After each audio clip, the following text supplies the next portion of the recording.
Okay, here we go. Oh no, wrong one. Oh, mute. Nope. Oh, is that the wrong one? Oh, the countdown.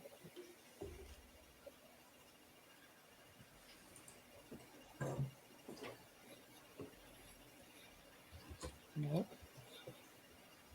That's the wrong one.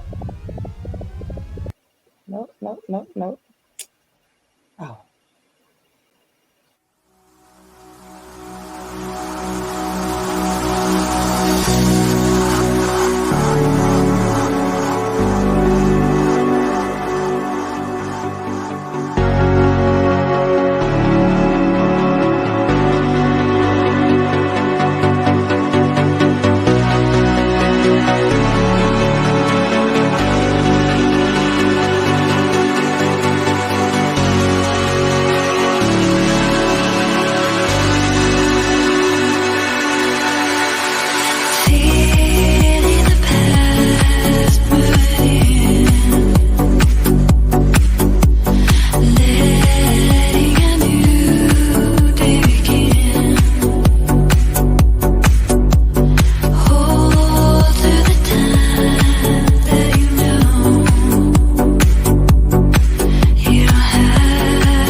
The mail room, I be tuned in. Listen in to Tashawn, she be going in. Y'all. Black queen for us black kings. We can learn a thing or two when we're locked in.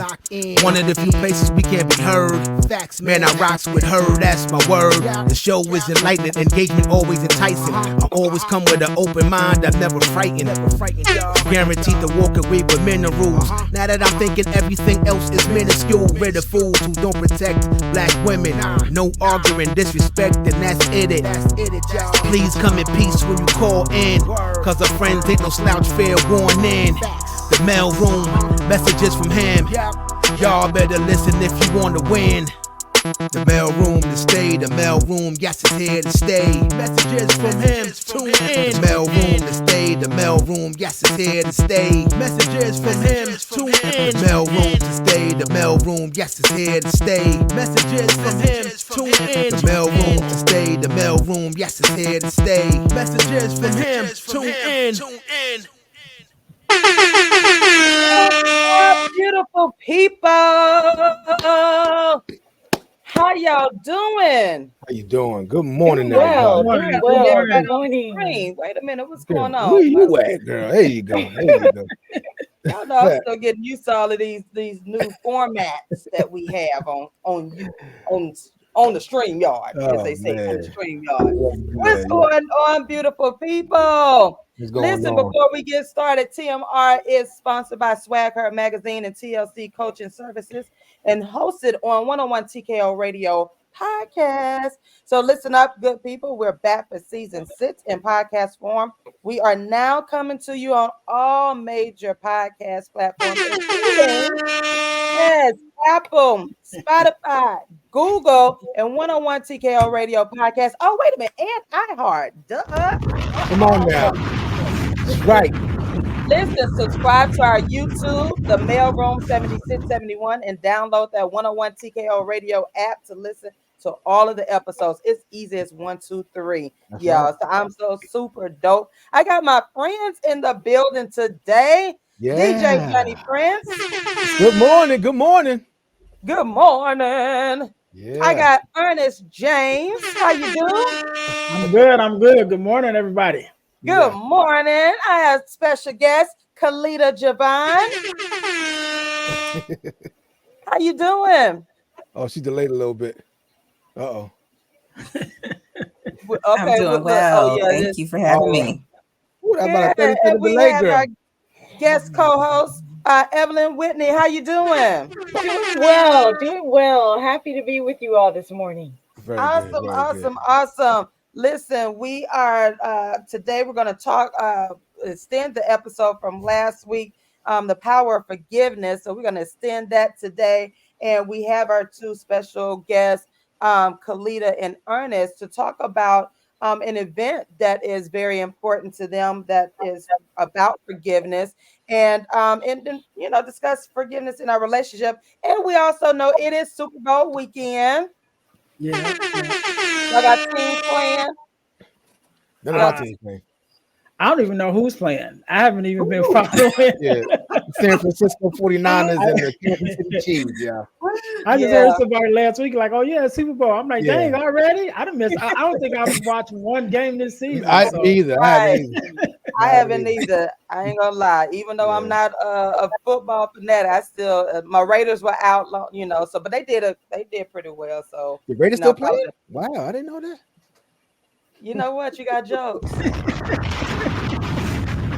Yes, Raiders. They got first of all, they got a new black head coach. They got a black coaching staff. Talk it. So listen. Black History Month. Yes.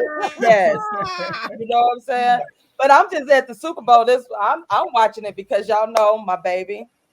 It's halftime. My baby. They do halftime. That's all I Usher. Y'all know. Usher, baby. Usher. Yes. So Usher turn off, everybody turn it off. That's it. As soon as he go off stage. I mean, I thought about that too. Makes no sense after that. I absolutely thought about that too. It makes no sense. I'm just gonna be sitting waiting for Usher. That's it. Waiting for him to take off his shirt and all. So Yo, y'all crazy for you this know, man. Usher don't leave on those shirts now. He'll leave it on for about 5 minutes. After that, it's coming off. Usher, all the old ladies gonna be in the audience. Yeah, I bet. All of us, Gen X I and the baby boomers, gonna Right. be all up in there. And he the same age as most of y'all kids. They're like, Mama, Right, Exactly right. right. hey, Mama, what Yep. you doing? Mama, Like what in y'all, the I tell Mama, y'all all the shit? time now. The chef I already told chef. Put your You move tongue on back in over your now, mouth, Usher. mama. Listen, Usher. Shoot. So listen, it's gonna be an eventful weekend and so forth. But listen, we're gonna we got a dynamic show, and I want to go ahead and get into it because I know you and Kalita have to get ready for it and so forth. So Yeah. welcome again. Thank you all for tuning in. Make sure you are subscribed. Good morning to everyone. Good morning. So Kalita, introduce to us who you are and what you do and this forgiveness mission. Oh my goodness. I love forgiveness. People don't understand it. It's something that I've embraced over the years for my own experiences. And when I tell people the power of forgiveness is it's a beautiful thing, but it's not always easy and so forth. But let us know who you are and what you're doing. So I am Kalita Javon. Also, some may know me by Kalita Javon is my government name, but some also may know me by Kalina Barnes. And who I am a visionary. I am someone who is a multi entrepreneur, have several things going on. I do have something called Ladies Thriving Together, which is a ladies group that meets weekly. I do have Forgiveness Mission, which is my passion and what I'm up to in life, as well as I am a licensed insurance broker. So I do that. And then I have my government job. So I do work with the VA and work Okay. in suicide prevention. And Mm, so, how we first got started in regards to the idea of even having a forgiveness workshop to begin with was because of my work that I do with the VA and seeing an increase in suicides in our catchment area. I live in the Chicagoland region, and there was a increase of suicides back in 2018 that affected me, and mm, especially seeing that happened before the holiday season. So normally there's a natural increase during the holidays, but this was all happening before it. And so it was a little alarming. And, how my mind works is that when affected by something, or if I see a problem, my mind will think about what can go here. So yeah. sometimes those ideas might come in a form of an invention or business idea or something of the sort. That's just how I have been made. And so what happened was, that's really what happened is I thought about the things that we carry. There's so many various things that we carry, and we never know who may be carrying what. And Mhm. so I have often said that suicides, we don't have a face Yeah. to what does that look like for, we're always shocked when someone dies via suicide. We're like, well, what happened? Or, I would have never thought, and things of that nature. And so Yeah. it doesn't have a face, and it does affect us all. So whether we have had suicidal ideation ourselves, or have known someone who is struggling with suicidal ideation, or someone who has died via suicide, um, pretty much all of us have been affected in some type of way. And so, yes, it was something that affected me. I thought about the idea. Um, I really feel to the core of me is that forgiveness is the answer. Mm, That it solves many problems across the board. Whether various wars that we have to the things that happen in our personal life to issues that we carry from our childhood, or things that may have happened to us, or things that we have maybe even did that we have to forgive ourselves for. Mm-hmm. Yeah. And so I had an idea for a forgiveness workshop. I held it at a library in Chicago. The very first one was so the fall of 2018. It was held at a library, and we had a pretty good turnout. And I was just taken back by the response of people inquiring when we were going to have another one, to the library asking when we were going to come back, and I was just like, you know, Mm. I did what was laid on my heart. I thought, like, okay, I was done with that, Yeah. and and so it wasn't something that was done with me, it appeared. And so wrestled with that a little bit and decided Yeah. to finally step into it and have another one. But we had a whole pandemic. And so Mm. that being the case, we decided to, instead of having it, in person, was to have it virtually. So we had it via Zoom, and we have been virtual ever since.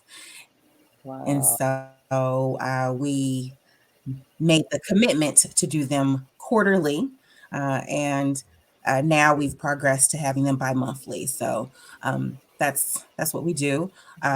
So we've had some transitions within the workshop. Originally, we Mm. had a speaker that spoke during the workshop, and taught about certain things regarding forgiveness, and then we would have a panel discussion. We Mm. have since shifted to have various conversations regarding forgiveness, and we do start with self. So we, just the same way in an airplane, they'll tell you, put the oxygen mask on yourself first before you can help Yeah. someone else, before you can help your child or whomever. So that's the same thought process. So we do have you, look at yourself. What areas are you, things that you're carrying regarding yourself? And so so we do talk about forgiveness of self first and foremost. Then we go into, also another self component is forgiveness and wellness. So Mm. just the same way I mentioned earlier about the things that we carry. We know statistics, we know Yeah. stress kills, we know the times when the most heart attacks happen are normally on a Monday morning. We have certain statistics that we can look at and say, yeah, we know how stress or various things that we carry can impact our health. And we, sometimes don't talk about that enough, and even realize how much it's affecting you and the things that you may be harboring. And so we do look at forgiveness and wellness next. And then we go into forgiveness of others. And so last year we separated the others conversation because the forgiveness of others is more personal. How I see it is more of a, maybe your parents, your siblings, your co-workers, friends, or people that you could put a face and a name to, even, or that maybe this person did this, or various things like that. That is the others conversation that we're referring to. And then last but not least, we have forgiving the world. And so forgiving the world is a broader perspective regarding forgiveness. And so it's looking at the other things that we can't put a face and a name to, where there's laws that get passed that affect us, now affect our bodies, our communities, to racism or other injustices that happen. There's so many things in the forgiving the world part that we often even overlook, because we might talk about talk about something, or you can relate to something and it has effects on you in some way. Can you even walk down Mm. your block in your neighborhood and not even realizing that it's affecting you or affecting your ability to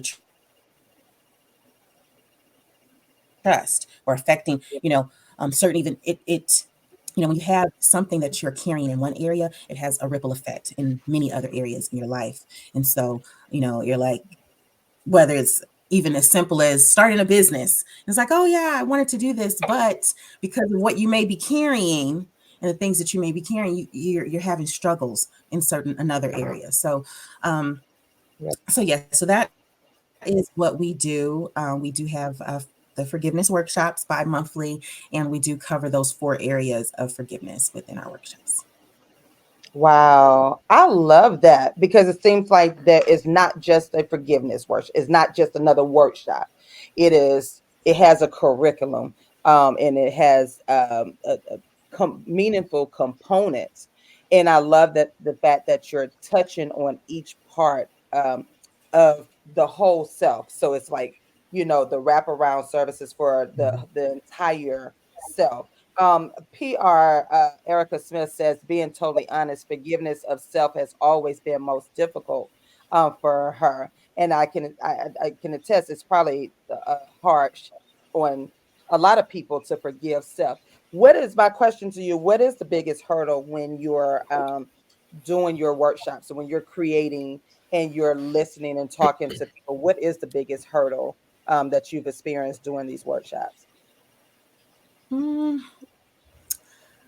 well, I mean, the biggest hurdle has been, I would say I want to see people. I did not want this to be necessarily just a lecture. I do want it to be interactive. I do, want to hear from people, and yet at the same time, it's voluntary. Yeah. This isn't a big therapy session, and so it is, so some people do decide to share, and they open up and will, can talk about certain things or what might be, what they may be dealing with. We do definitely have FAQs at the end, that they can address certain things to more specific to them. So I would say sometimes it really depends on the group. Sometimes we have some that share a lot, and you kind of just hate to cut it off. Like when it comes time to end, and it's like, okay, well, we want you to make sure you have those tools for your next steps or what's next for you. Maybe that difficult conversation you might need to have, or what have you. So I would say that dancing within that space is the biggest hurdle of, we have an agenda, we have different things we gotta, cover, and yet wanting to make sure that we are delivering on it and being timely as well. Yeah.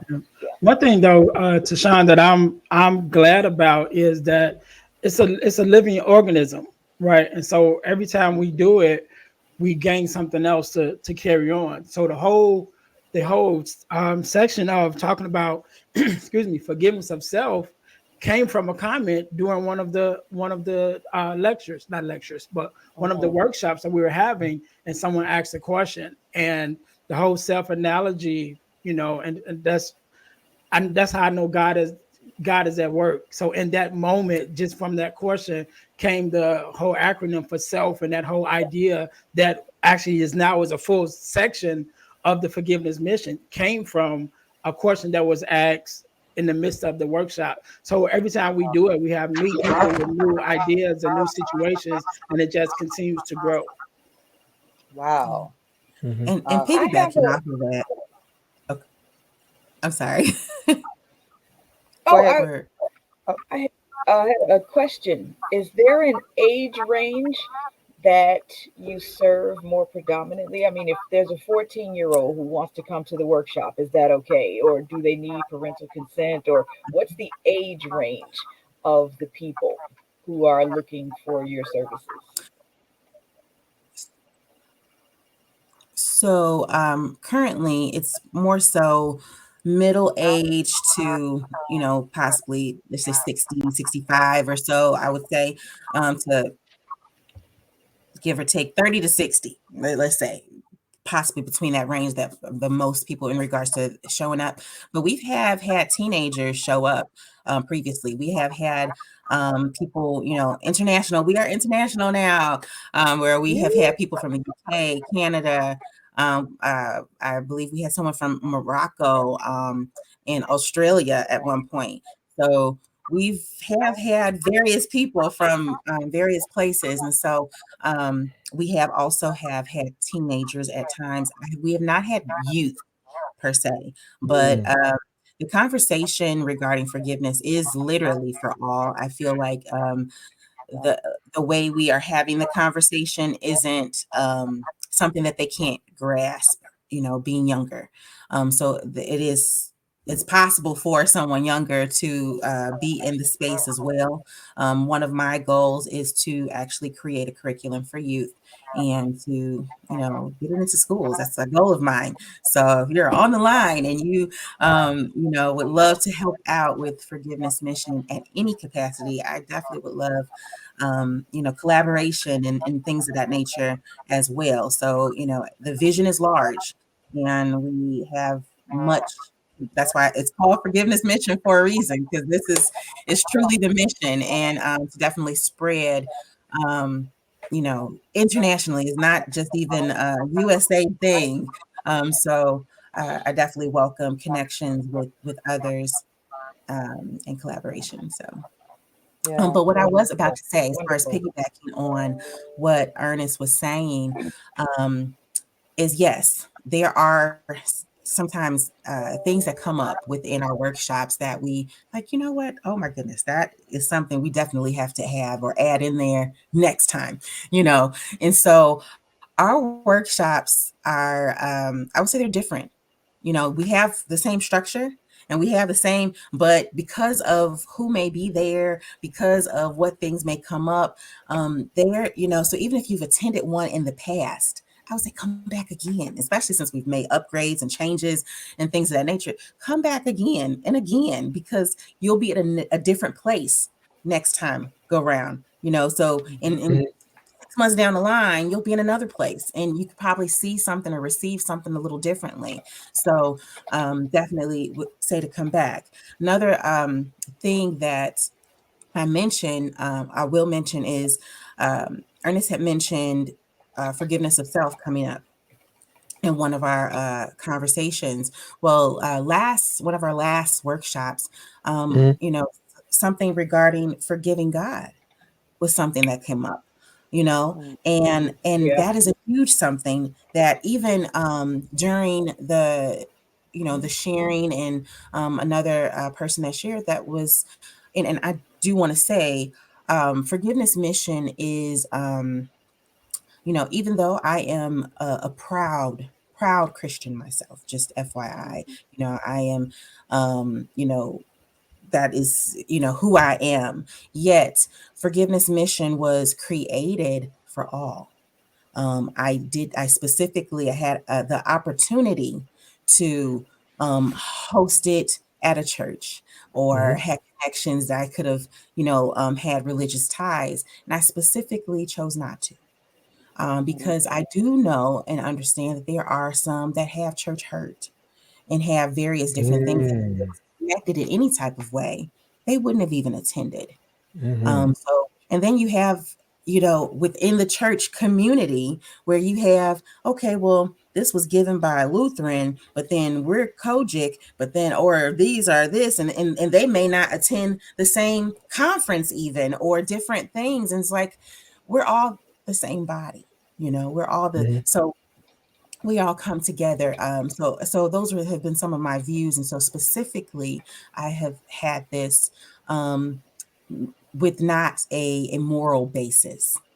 So it is Absolutely. forgiveness different, Lee, where it is for all, and it's a conversation that we can have. So stating that, and in fact, going back to what I was originally mentioning, how it naturally came up in one of our workshops, one of our last workshops, it naturally came up. And so it was someone that happened to have been on there that grew up as an atheist. And she happened to mention, how even that conversation and what had came up at the particular time, how she didn't know that it was something that she was holding or something that she had, that there was a space for her to even look at yeah, regarding, mhm, forgiveness of God. Like, you yeah, know, and so so that was definitely like, okay, wow, that it naturally came up in one of our workshops. And so, okay, well, how do we have that? Made a couple of changes regarding how do we have that conversation? Because I know that there's a number of people in that same category, you know, Mm, that may have a space there. And so, how do Mhm. we have that, continue for our next workshop? And so, that is what, what that's how our workshops have grown is an example of how things have grown and have shifted because of audience even and yeah. participation in yes, it has shifted. And so I'm definitely excited about our workshop for today because yes, we've made a couple more changes and Okay. and so yes, we are definitely in for a treat in being able to talk about some things and share with others. And so I'm definitely looking forward to it. Yeah. Listen, I know that you have to run so that you can get ready for your workshop. This is it sounds amazing. And you have TMR support because I am again, I being a Christian myself, there is a process of this forgiveness and it's amazing when you tell people you have to forgive and then all the questions and I get it, people do have the questions, well, why should this and another? And I just always tell them there is a power in forgiveness, um, and I've experienced that power. So you are needed, and this mission is needed because I really truly believe that if we can just hear people out, if we can, have these solutions, and the world will be somewhat a much better place, and we can move forward in a lot of our endeavors. So thank you so much for coming on and sharing. Thank We you. wish Thank you.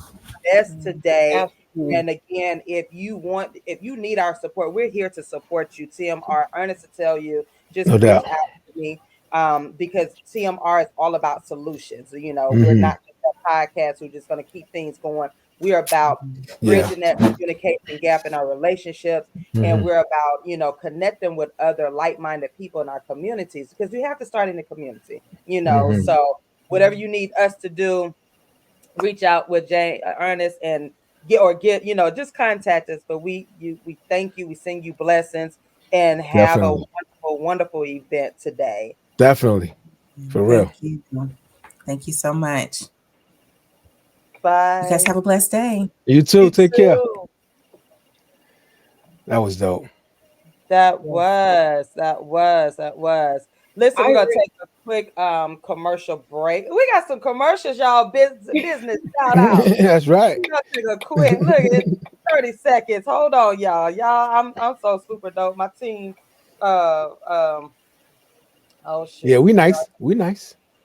Look, okay, Girl. y'all know I'm like that's why I gotta get me a sister. Y'all pray to God bring me a sister because I'm trying to navigate between all this stuff. But hold on, y'all. Hold on. Here we Okay. go, y'all. Okay. Here we Wait, go. because hold on. Hold on. Here we go.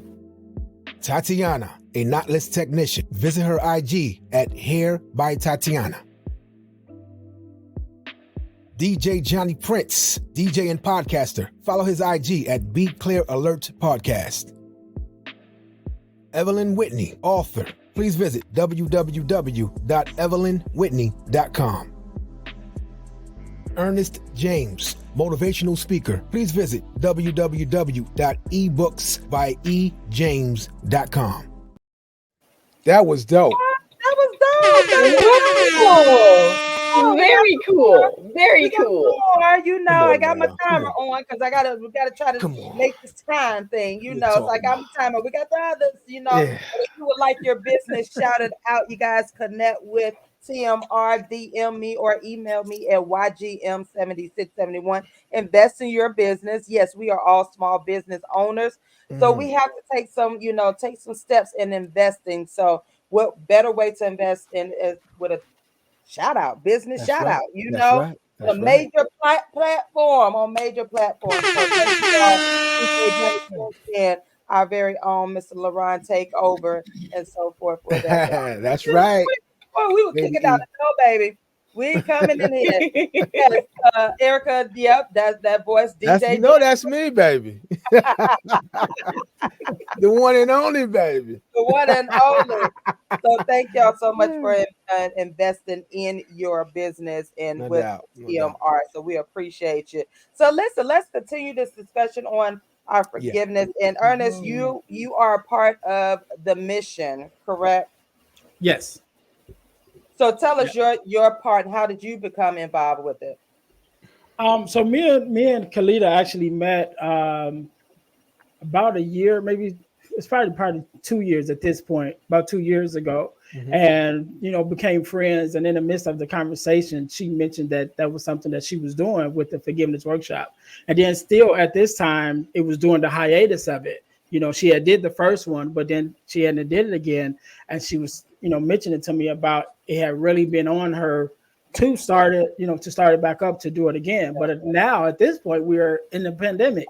So it was like, okay, it would have to be virtual. Yeah. And so when she mentioned it to me, me being the person I am, I'm a person that loves people. And I'm like, all right, well, what you need me to do? How can I be a part of it? And so she asked like, okay, well, you want to be one of the presenters? I'm like, cool. And so I started the whole the beginning of it as far as like what is forgiveness. So that's kind of how I started with just a presentation of what is forgiveness and who is it for, and recognizing that it's not necessarily for the person that you are forgiving, but it's for yourself to relieve yourself of the burdens that you're carrying. And so that's kind of how I started in my role and just being a part of it. And we did the first one and it went so well. Afterwards, that's when we started having the conversation like, okay, we need to do it again. And it just came to the point like, all right, now we need to do it every quarter. So last year we did every quarter. And so this year will be the first year we're actually doing it bi-monthly. So which actually only actually makes it one extra one. So instead of 4 is 5, so this is going to be new just to see how it grows now that we're doing it more often. But that's how I got involved in it. It just was a conversation, and I was just like, I believe in the mission, and so here I am. I'm like, whatever I need to do to be a part of it, where I fit in at, and that's how I got into it with it. Yeah. Is it before we move on, is it still time? Do they have time to register for it or Yes, you have time to register all the way up until we start. what is the link? I'm gonna put it right here. What's the link? Or put it in the chat for me and I can post it. It's in the chat already. I think it's in there already. Yeah, I think it's a little earlier. Yeah, it's in there. Oh, okay. Gotcha. Let me copy and post it out here. And while that's being posted, I would just like to illuminate the idea that you point to, that forgiveness isn't just for Christians. There are people who feel like because forgiveness seems to have its anchor in a religious space, that if they don't also circulate within that religious space, that it's not for them. But it actually is. And I think that's a fantastic point for people to understand. You don't have to have been in the church for 25 years. You don't have to have had certain experiences. You don't have to have had anything connected to church in order to benefit from the power of forgiveness. And that's an excellent point. That's an excellent point. Yeah. And I think that it needs. Oh, go ahead, Ernest. I'm sorry. I think that it needs to be mentioned too, because I've seen it in the chat. I think we had a comment about people having church hurt and separating the church forgiveness from the church. But I think it's important for us to remember that the church is a living organism, but it's made of people, right? We say the church is like, we make it like something else that is not. Like it's a gathering of people, right? So as people, we need forgiveness. As people, we hurt each other, right? So that's how we have church hurt. As people, we act in certain ways or we do certain things to each other that causes hurt, right? But we can't look at it. Anytime we look at any problem and say it's the church, as if the church is something that is not, like it's its own monster, we take the humanity away from it. And if we take the humanity away from it, we can't change it. So we have to realize, yes, it's a building, it's an organization, but it's made up of people, right? So when we deal with the people, we can change the environment. Always like I said, Absolutely. when people come to me and that's the first thing they come out, well, I've been hurt by the church. I said, well, you've been hurt by your ex boo too, but you still ran back to him. Hmm. You got hurt by the club, they ain't let you in, but you still run back to it. You know what I'm saying? Talk it, talk it, Like Mercy. talk it. that's the constant excuse, and I'm Hmm. not here to convince anybody to go to church or whatnot, but what I do tell people, for me, the word of God speaks of it, and that it was the catalyst for me forgiving, because it's like, yeah, I've been church hurt. I've been church hurt by the people in the church, and it wasn't Right. everybody. It was probably one or two individuals that hurt me. And then God had to remove me from that particular building and move on to I've been blessed to have great ministers to lead me. You know what I'm saying? But I've had a few people in certain churches or denominations that hurt me. So once I got past that back, before, when I was using that excuse too, and I was thinking, I said, well, you know what? Ray hurt my feelings big time, but I ran right back to his arms. Right. Well, you know what I'm saying? Yeah. The And problem, then, Tashawn, unfortunately, yeah. Huh? and then I say this: I'm a PK, right? Right. Which means Yeah. a pastor's kid or a preacher's kid, however you want to look at it. I have church hurt. Oh yeah, I have y'all church hurt, and PK. the people that was over it was my family, Right. right? Right. The, Yeah. the Yeah. pastors and ministers that may have said or done things that I felt some kind of way about is not Right. only the church, but it's my family too. Right. So Right. but you can't run away from it. Again, you got Right. to deal with the person, so Yeah. we can't look at the church. If we do that, then like you were mentioning, why don't we do it with every other building or organization? Like Yeah. you said, somebody got shot at the club last week, but they was open this week. You know what I'm Listen, saying? So are we hey, not I forgiving can tell them? you, I can Are tell we you not saying, exactly. oh, the club hurt my feelings? No, we still right. going. Yeah. Right. Holy club hurt my feelings. Well, Yeah, well, we still Johnny, going. the issue, Johnny, and then I have a I think the issue, with church is that it used to advertise that it's the safest place for anybody and everybody, the safest place for everybody and anybody.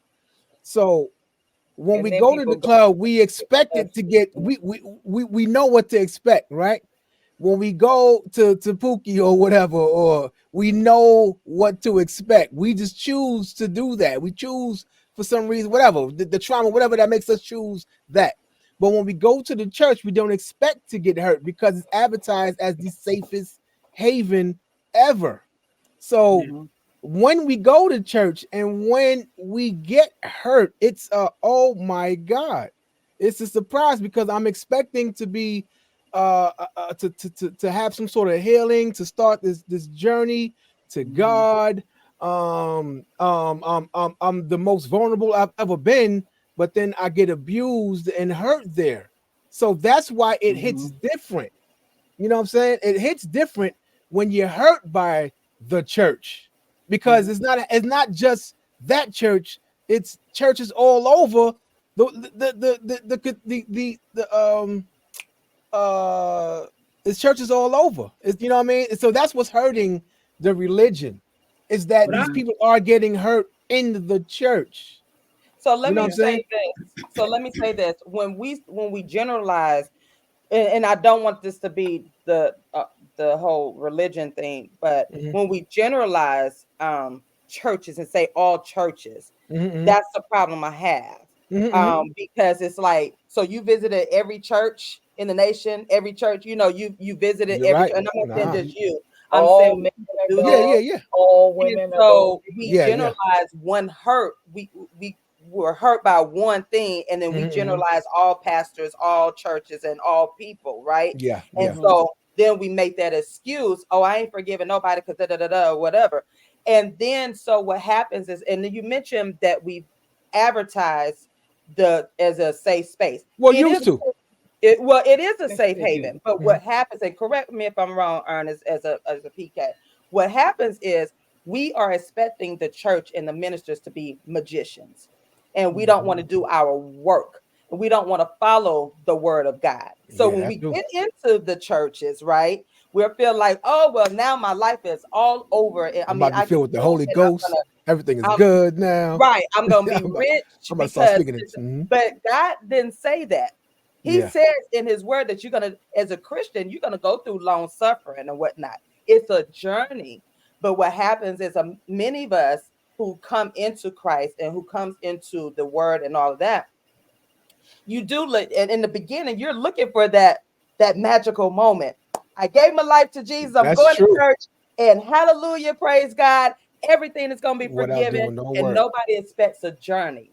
You see what Mm-hmm. I'm saying? Yeah. Because you skip over the Bible, first of all, because everybody has their idea. Well, the Bible was written by this man. Da, da, da. So we come up with all of these excuses and Mm-hmm. all of these reasons not to follow. When you think about other faiths and cultures, they are they are disciplined in their faith. They're disciplined in their Bible, their Quran, or whatever they Mm-hmm. believe, right? And they follow it. Granted, I don't. There are interpretations of the Bible, whatnot. But when you get into a good Bible-based ministry, Mm-hmm. because as Ernest said, we are the church. But when you get into Right. a good a Bible-based ministry, you're going to be able to follow that word, and you're going to be able to move forward with your forgiveness. And forgiveness is part of that, a part of that journey that we have to deal with. So I think it's the advertisement comes from people that's been hurt, and they want to spread the false word out there. Mm-hmm. Because like I said, I've been church hurt, and Ernest, you've been church hurt. But when I tell you, when God removed me from that particular church and blessed me with some awesome pastors, I the forgiveness of church hurt. Okay, yeah, it happened and been done. Now I know there are different levels of church hurt. You do have people that have been abused, molested, physical, sexually abused by those ministers, those so-called ministers. And yes, that is a different level that you have to get to. I haven't experienced that. So I can't tell people, I tell them I don't know how to relate to that, but I do know that all pastors are not that. All pastors are not trying to get rich. All pastors are Mm-hmm. not driving Cadillacs. I know some of the most humble, meek pastors. They're just different levels. I just always encourage people to get to know, build that relationship with Him. And Mm-hmm. yes, I know we on this whole, well, I don't need this and that. You do need to be surrounded by God's people, His like-minded people, but there's a relationship that you have to have from whomever you put your trust in. If it's Buddha, you're gonna have a relationship with Buddha. You know what I'm saying? If you Mm-hmm. talk to Buddha, what's the Mormon, what's the guys that are silent? What are they called? Monks. Monks. The monks. Months. Yeah, They monks. have Yeah. they have a relationship with that They're leader, divine, right? right? You know Right. what I'm Right. saying? So I believe that has been a ongoing topic of discussion, especially in these days and times that we're living in. Now, I want to say something to that. Even going back to what Johnny was saying, that the advertisement is that it's a safe space for everybody, and Yeah, that is the advertisement, and it's still true. But the part that we want to forget is that we are to everybody, right? So when I'm coming Right. with my Right. issues and you coming with your issues, and then we all come to the same space, so we got a space full of issues, right, right? So that's right. everybody's issue. So if all of us that are there have issues that we need to be healed from, that we need to be saved from, mindsets that need to be changed, you're going to get some hurt in the midst of that.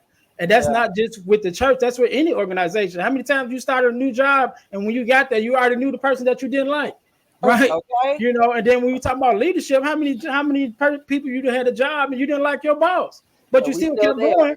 You know what I'm saying? Mm-hmm. for 30 So years. that's why I said it's just removing the stigma of the place and forgetting that we're all people, even the leadership, even like myself, the PKs who the leadership was my family. And then even when I was serving as an executive pastor, I'm not even gonna say that I got it right all the time, because I'm still human too. At the end of the day, we're all coming together as humans to have an experience to uplift one another. And sometimes let's just say if If Johnny's off today, you know what I'm saying, and he comes and he got an attitude, he might not be in the mood to uplift somebody else. And so now you sit next to Johnny, and so now you getting church hurt from Johnny because he's dealing with something. But does that mean you stop coming to church? You know, or Right. coming to the building or the organization? And that's why I think that's probably why God put it on me, just with the forgiveness of self, because that's my first thing with anything that I deal with. I always say, whether it's relationships, whatever you're going through, always start with self. What can I do different?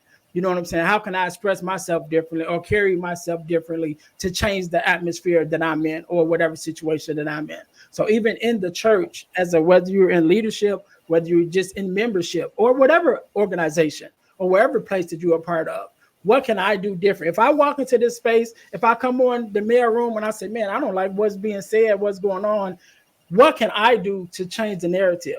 How can I just start a conversation or present the conversation or the thought differently where it can be received differently, so it starts to change the atmosphere of what I want to see, you know? But we can only do that when we take accountability of ourselves, even with the church hurt. Let me look at myself with the church hurt and say, what part of what they said is true? Because there's some truth in every lie.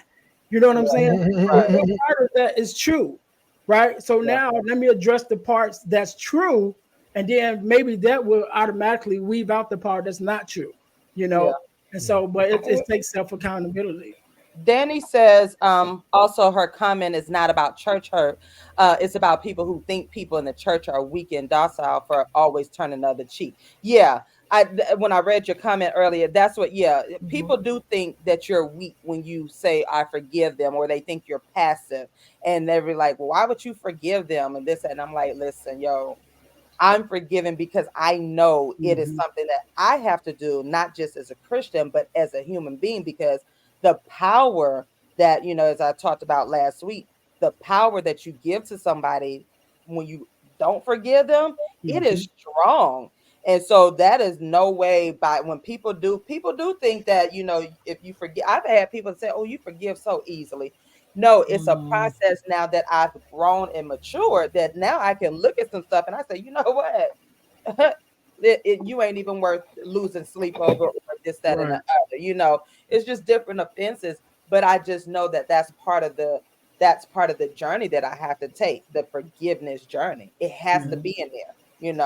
And that's why I And one think of the the conversation is so needed when we're even doing the forgiveness mission. And that's why we start with what forgiveness is, because I Yeah, think people have a misunderstanding of it. And just because you forgive don't mean you forget. And just because you forgive doesn't mean you allow the same thing to happen over and over again. You just want to make yeah, sure that you're not carrying it. So you forgive to relieve yourself of the burden of carrying that with you for the rest of your life. It yeah, has nothing to do with the other person or being weak or anything, because it actually takes more strength to forgive than it takes to hold on to something. We all can just yeah. hold on to something, stop caring, stop talking to somebody because for something they did 10 years ago. How many times you met that person?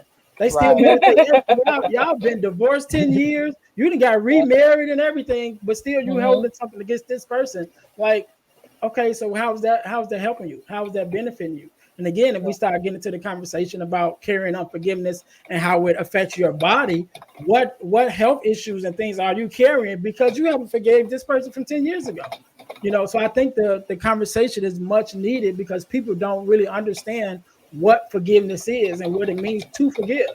Yeah, yeah, I have one of the things that people have also shared regarding going back to places where they've been hurt. They go to work and their boss is toxic, but they keep going to work. They go back to that ex for whatever reason, even though that ex is toxic, they keep going back. And then you also have church as an example of someplace that they don't want to go back to after they experience that hurt. One of the reasons for the difference between those things is what that individual person gets out of what they're going back for. You go back to work with a toxic boss and you forgive them because you know that paycheck is coming. That has value to them, so they go back for it. You go back to that toxic ex because they feel something in you that you haven't figured out how to healthily meet some way else. So they always go back for whatever they're getting out of what that thing is. Church doesn't always offer that. Church doesn't always give people whatever they're going there to get from it. They don't always go there and get safety. They don't always go there and get community. They get judgment.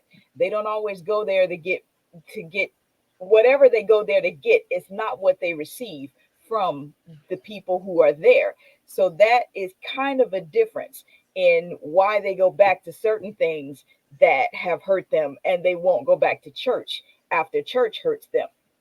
Hold And the that other thought, thing, Evelyn. Hold that thought. We got to take a quick mini break. Hold that thought. okay, Melanie Prince, owner of Prince Property Solutions, LLC. Please call 646-260-9148. Erica Smith, certified sexual health consultant and intimacy coach for pure romance. Please visit www.prbylady.com. Terrence Martin, owner of Martin Custom Trailers and Repair. Call 404-781-8437. Arlene B. Corley, inspirational speaker and host of the Path podcast. Visit www.arlenebolden.com. Oh, I love those shout outs. They are I know, right? fantastic. My two, I'm trying to tell you something. my two. Wonderful. Come on now. Come on now. Look at them. Look at them. Very cool. Very They cool. redeemed themselves after last week. Yeah. I forgave them. I came right in this week. Yeah, you can look. Yeah, Today's price ain't yesterday's prices, baby. there you go. Hey, I noticed somebody missing, so maybe that was the culprit. Right. See, I see him in the comments though. Yeah. Go ahead, Evelyn. Yeah, Evelyn. Thank you. Continuing from prior to the break, we were talking about why people go back to certain places where they've been hurt and why they don't go back to other places where they've been hurt, and that a primary reason is what they get from that thing versus what they don't get from other places. And when we talk about church hurt specifically, one of the reasons that people stay away from church and stay away from all things connected to church, even the forgiveness point, is that when they are abused, when they are molested, when they are sexually abused by people in leadership in these religious spaces, they're also told that God approves what happened, that this is God's will, that this is what God would condone to happen. And that is a part of why church hurt isn't just about people. It's about what they've been told God expects, what they've been told God believes, what he condones, what he wants to happen for them, even if that thing is extremely hurtful. So now they're battling with this thing. I'm supposed to put my faith in this God who's supposed to love me, and he wants me to be abused. He wants me to be hurt. He wants me to be run over like this. I can't reconcile those two things. And we say that an easy solution to that is that person having a relationship with God apart from their connection to the church. But a lot of people don't quite understand that when the church hurt is from a leader told that God wants them to be that way or endure those things when they are too young to recognize that difference. And Ernest, while we still have you here, I would like to ask you a question specifically regarding forgiving God. How do you introduce the concept to people who, okay, let me restructure that question. In many conventional Christian spaces, the idea that coming to God with anything but thanksgiving is a sin. People won't even admit that they're angry at God. People won't even admit that they don't like one of the choices that he made because, oh, you're not supposed to question God. If you question God, lightning's going to strike, open the ground and swallow you up. So how do you introduce the notion that there have been instances your feelings are real, that you might need to forgive God? How do you introduce that to them? Well, first of all, I'll say just like I just said a few minutes ago, it starts with you, right? So let me start with me and my relationship, because that goes back to relationship too, right? My relationship with God. But then on the other part of the other side of that is if you are a Christian. So I can only speak from Christian because I've only read the Bible, right? But if you are a Christian and you're following the Christian principles, Jesus was the first example, right?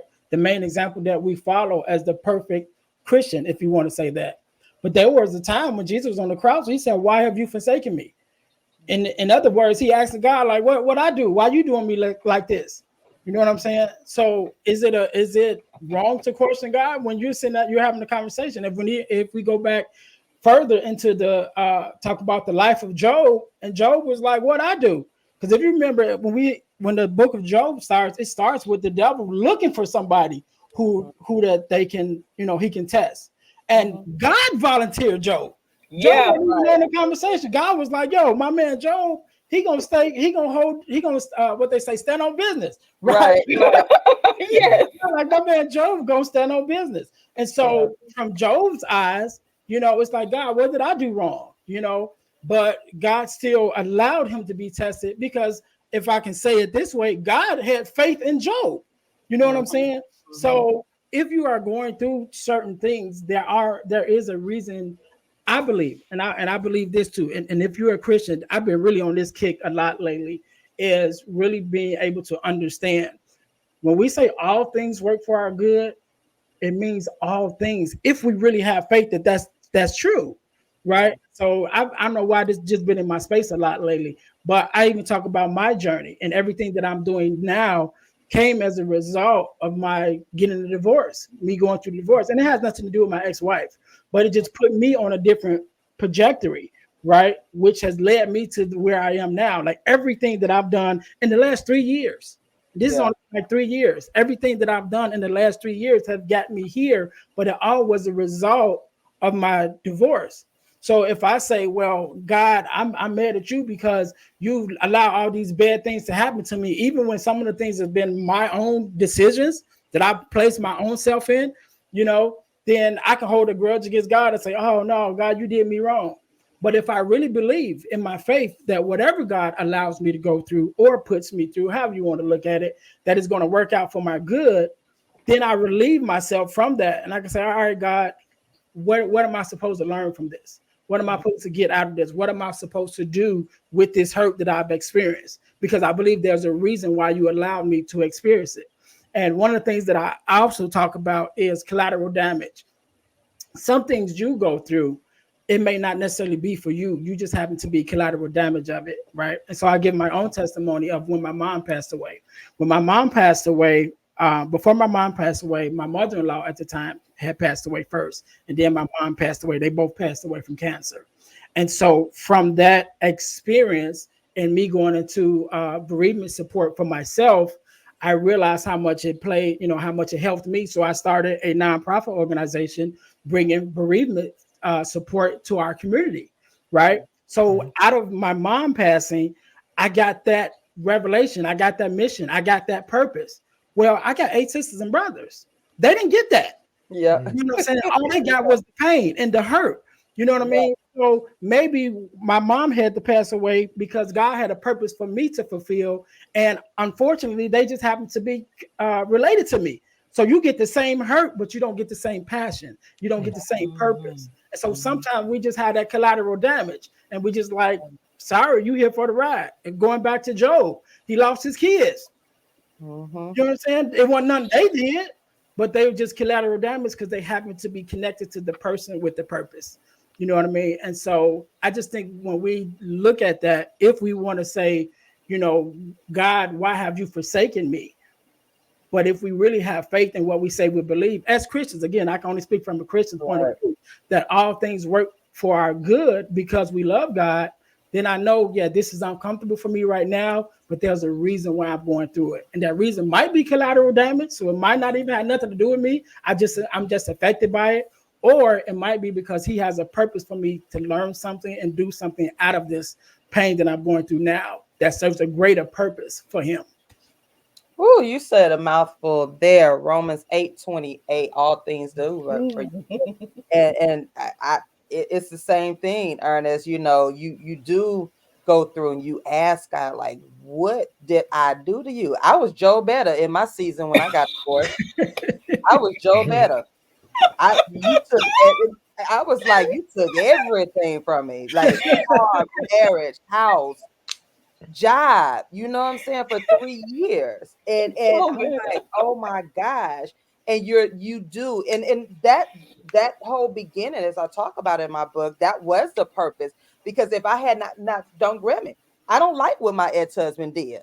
But if he had not done that, I wouldn't be sitting here with you all today. Mhm. I wouldn't be where I am in my walk in the business era. I wouldn't be anywhere. So once I became mature, once me and Mhm. God had when I rediscovered my relationship with God, and I understood. And of course, the first 3 years, oh, I was mad at God. I was like, I ain't praying for no, I ain't going to church. I started going to church. My pastor called me. I said, listen, I love you, Jeff. You my big brother. We've been rolling forever. I said, but if y'all Don't call call me, me no more. Oh mercy. they'll tell you, Jeff, from the mail room, from the listening party. I said, but I'm done. I'm done with Jesus. I'm done with the whole God. I've been a God's girl since birth. I've been da da da. I don't want to pray. I ain't right now, me and God, I don't like them. And that was, but I was allowed in that space because I had mature Christians around me who did not judge, who understood that this was a safe space. So nobody said, girl, you know better. You can't say that to God, because everybody around me was already on a different level. So they allowed me in that space and they became my prayer warriors. And that's why I take prayer to this day to heart. I don't play with prayer. I'm an intercessor. I am a prayer warrior, because there are going to be some times where you do doubt in your faith walk. When you do doubt God and you're like, okay, I know you're still good. I know you're good, but I ain't understanding all this. And then when he took my mom, oh my gosh, I was like, what? We gonna do this again? Like, really? Like, me and Jesus be having these talks. I'd be like, listen now. So what we doing today? Like, I'm like, I Yeah. love it. You know what I'm saying? Like, I'd be like, what you got? And even now on this faith, I am on a mustard seed faith walk. But I know, as you said, Ernest, there is purpose out of all of this. I got 4 other brothers and sisters. They cool, they good. We all have our different grief stages. But I'm like, okay, God, we're all entrepreneurs. And so you just gonna choose me right now? Like, you just gonna have me, and like, what is going on? But the more I talk with him, the more I, begin, and the more I forgive. Because there have been some times I'm just like, yo, I can't. I'm tired of forgiving. I'm tired of trying to be the good person. But Mhm. as someone said earlier, it's not that you're weak. It is something that you have to do. That Mhm. on this journey, and it's just for me personally. I can only speak for me. It's part of my journey, Yeah. and it keeps me going. So Amen. Can you honestly pray to God to help you forgive someone else if you haven't forgiven him? you said what? I'm sorry.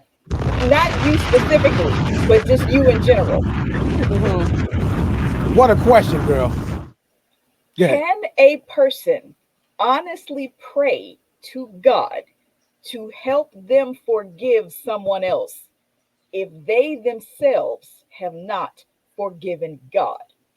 Like you have, for example, an abuse situation, and I hate that abuse situations are so common in church that everybody understands what I'm about to say. Yeah. Yeah. If Yeah. you have, say, a young woman who has been molested by a pastor, and he's told her that this is what God wants because he is the man of God. He has needs that his wife can't fulfill for some reason. So now she has Hmm. been blessed by God to take on that role and help him as Hmm. a servant and all of this kind of stuff that you think you can excuse sin. You have nothing on a lot of pastors. They Yeah. can use the Bible to justify sin like nobody. Okay. Mhm. Yeah. So you have this young woman who's been molested this way, sexually abused by a pastor, told that that's what God wants.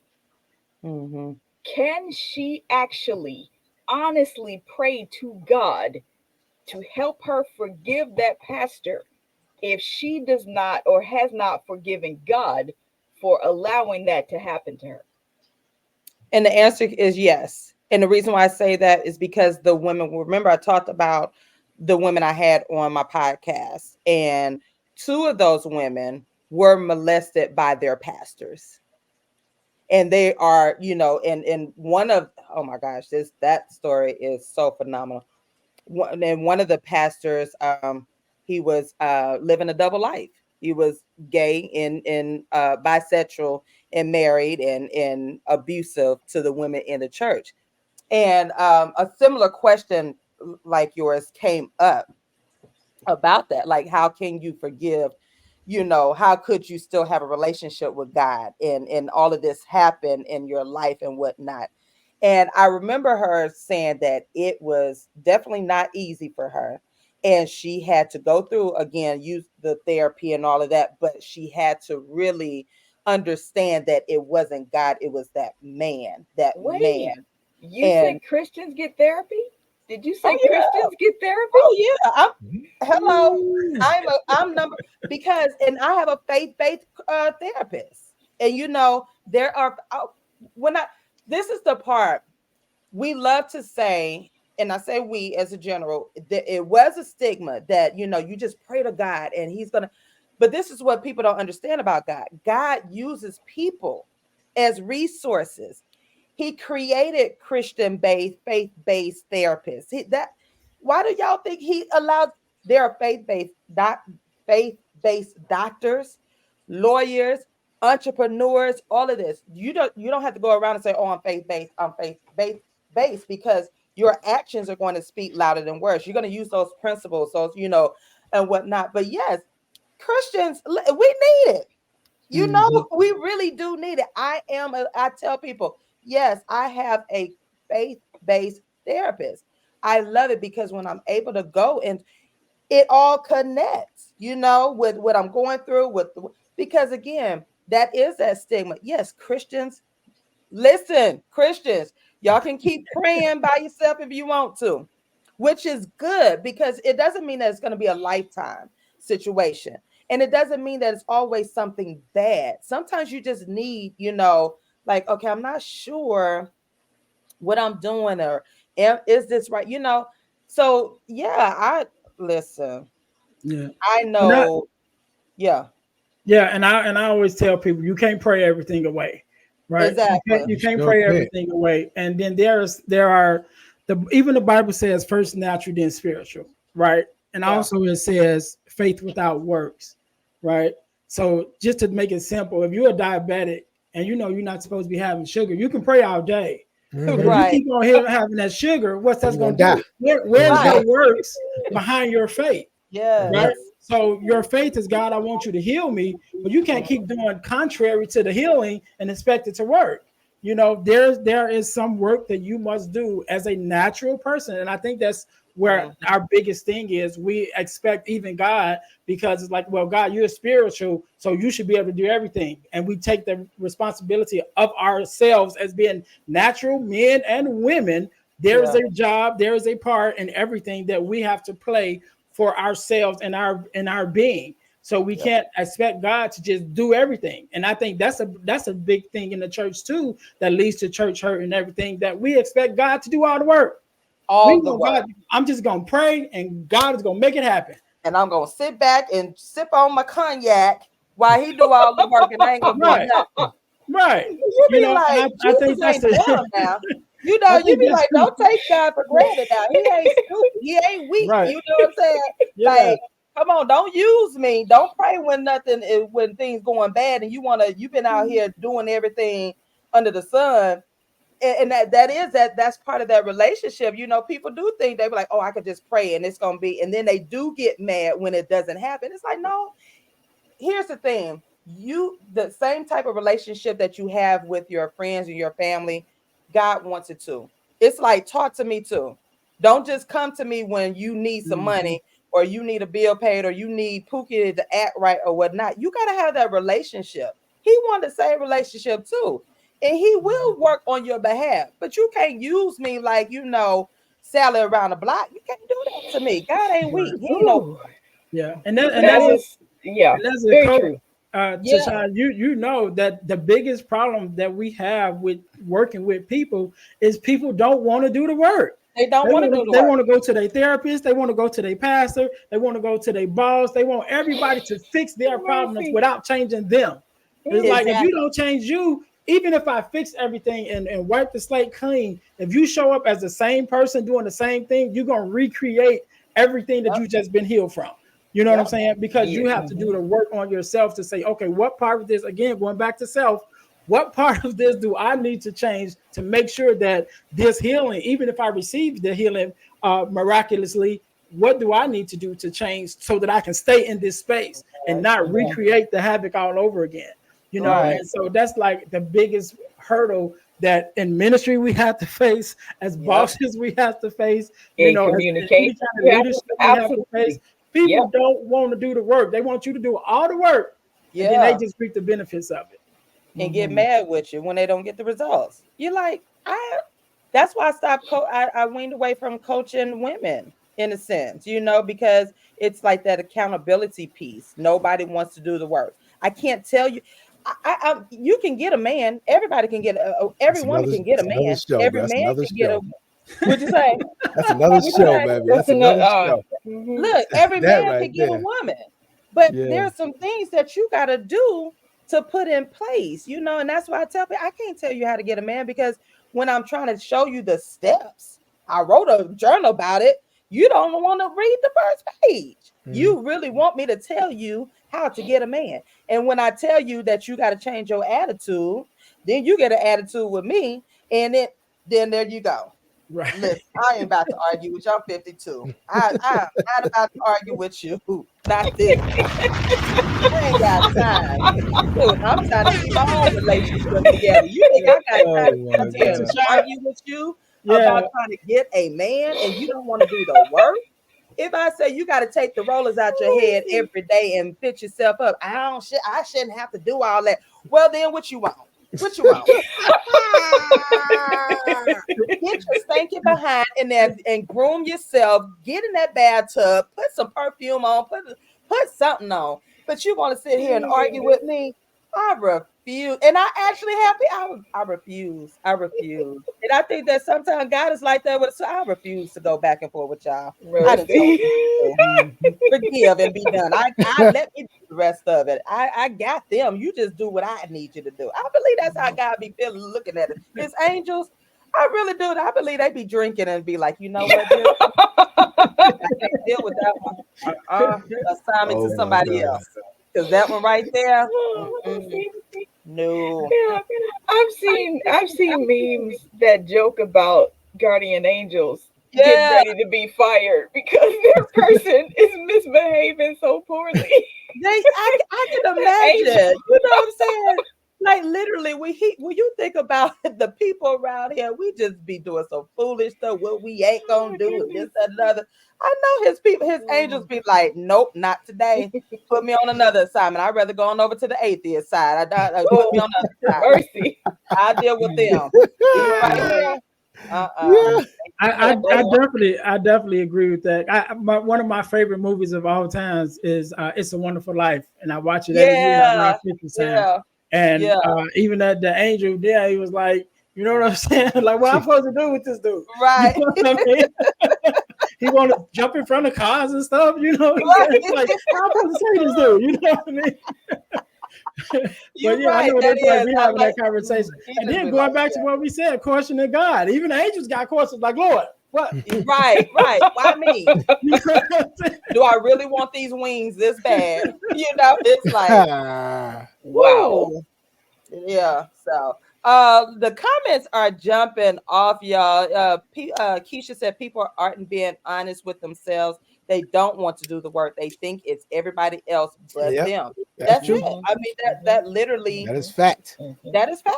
Blaming We everybody see but it. themselves. Look in the Yeah, mirror. they don't want to take So listen, we got to take a quick commercial break. Hold on just a moment, y'all. I love this. Look at it. Look at this.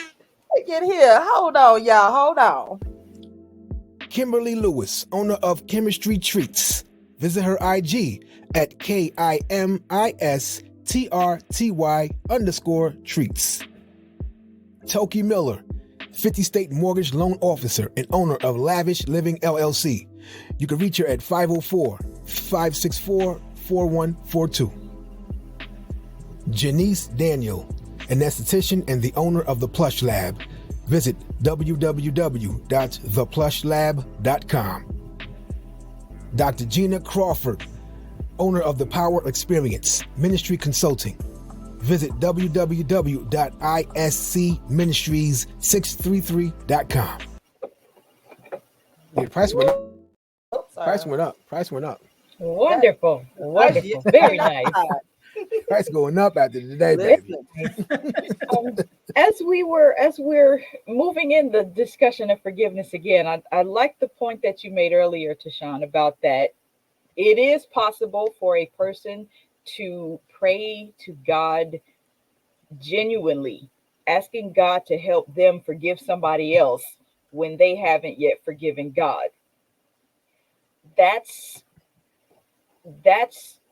an anchor. That's a foundational premise for some people who have been hurt through various means, but specifically we're dealing with the church as it connects. And all of that just goes back to what we were saying earlier. For many people, the aspect of forgiveness has its root in a religion. It has its root in a Christian type practice. And for those who may not be in that space, it could be a little bit more difficult for them. And even if they're not religious per se, God still may be a factor in what they believe and how they carry themselves. And that question can reach over their experience as well. And the point that you made said it takes a lot of work.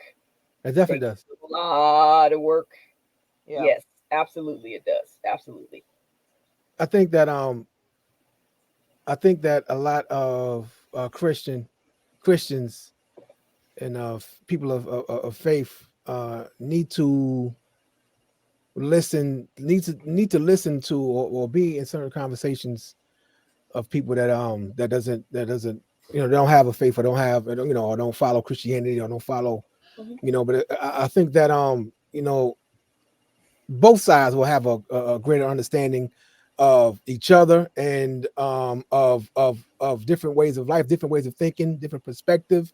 Because I wanted to point out, I know that you said, Ernest, that and everybody here believe that forgiving the other person is not it doesn't stem from religion, and I believe it does, because we spent almost an hour talking about religion, and this is and I think that if everybody can sit together and have a conversation in the difference, we'll have an understanding, not so much a change of perspective, but I get it. I can see how, X, Y, and Z, or Z, Y, and X, I can understand, but to disregard different perspective. I used to throw the perspective of a Christian away. I used to, they know what they're talking about. But, when I stopped that, when I got rid of that and started to really sit with Christians and talk with Christians and understand, their way of thinking and where they, how and where they get information from, you start to understand, different perspectives. And I think that's important. I think it's key to be in different rooms other than where you are, to get a different understanding. Because even in forgiveness, right, whoever did the hurt, it's theirs. It is my job, it is my duty to heal from it, to forgive myself. The hurt that they did is 100% theirs. It is, me forgiving them has nothing to do with me healing from it, me doing the work from it. It has nothing, it's theirs. What we have to do in Evelyn, what Evelyn said last week, is we have to stop the wanting them to be hurt from it. You know what I'm saying? We don't like that. I don't think we should carry that. We should not carry that. That hurts us. And that what else hurts us is not healing from their hurt. We got to do our work from the trauma and hurt that caused. But the thing that they did is theirs for them to handle. It's theirs for them to reap. It's theirs for them. It ain't for me to. It's unfair for the person to carry that as well. I'm not going to carry that. It doesn't make sense. This is why I said that you have to be in other rooms to understand. You know what I'm saying? And like not just to come from a religious point, but you have to understand it is very difficult for an average person to forgive the man that raped their 7-year-old daughter. Like that. How can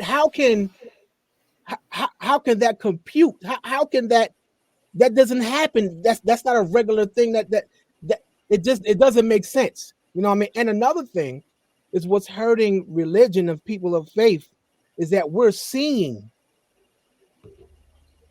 the person that confide in Jesus, the person that confide, that loves, cherishes, believes in Jesus Christ, get the worst happen to them. We're seeing this every day. I can't believe they didn't kill Mama Jane in the house. She go to church every Sunday. She pay a tithe. I can't believe that happened to Johnny, man. He's a happy father. Take care of his kids, and they didn't kill that man. He in church, him and his kids every Sunday. Like we're seeing this. The foulest things are being done to those that follow Christ. So I'm just saying, if I implore Christians to sit amongst other people to get different perspectives, not to change your perspective. I'm not saying for you to change what you believe, but to get a grander understanding as to why other people think the way they think, the way, where they, get their perspective from. I can learn anything from anybody, even the opposition. Listen, I don't shut nobody down. I can learn something from a 5-year-old and an 85-year-old. You know what I'm saying? I can learn something from someone who believes in Christ, someone who believes in Allah, Muslim or Buddhist. But we can sit down. For me to shun you out is not God-like.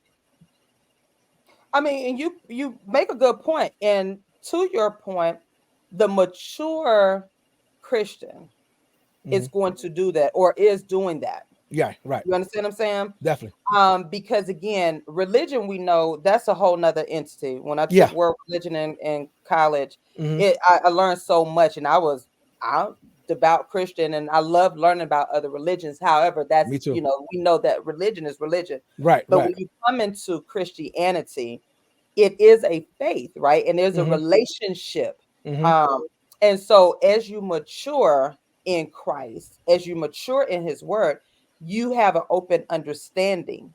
You understand that God's teachings, it's just so happened that we follow God's word, the Bible, just like Muslims follow Quran. You're not coming in there and infiltrate. You're going to do what they, you're going to follow. Absolutely. And so I think because of the stigma that we have on Christianity and Christians, because again, you have those people who as we call it, straddle the fence. You're trying to live in the world and be of the world. And so you're confusing people. And that's why my daily walk is actually a walk in a walk where it's like I'm not just talking, I'm actually living it and talking and walking it, because you do have people looking at you and you do have people saying, oh, well, I thought she was a Christian. Absolutely. And so I don't, because I'm mature and it's a constant, like I'm not there. My 92-year-old aunt would tell you she's still learning. She will learn until the day she died. And so, when you get to those levels, you do open the door to have conversation, with other people so they can understand. Because you're right. There was a one point in time, I'm like, Jesus, you said for us to do this, that, and another. How is it that your people are going through suffering and this, that, and another? The worst, right? And He tells you in the word that this was not a rose petal and tutus and rainbows journey. That's you right. see what I'm saying? He made that very clear. It's just that other people haven't studied His word.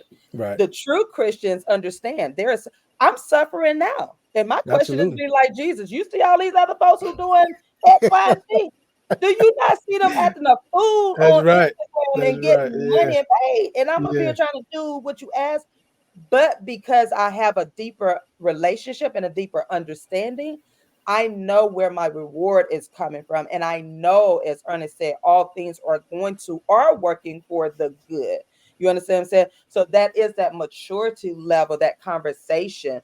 When you get with and this is why, again, I go back to saying, get into a Bible-based ministry, a Bible-based Bible study, because and I'm so blessed to be part of that, because we learn the Bible and we apply it to our everyday life.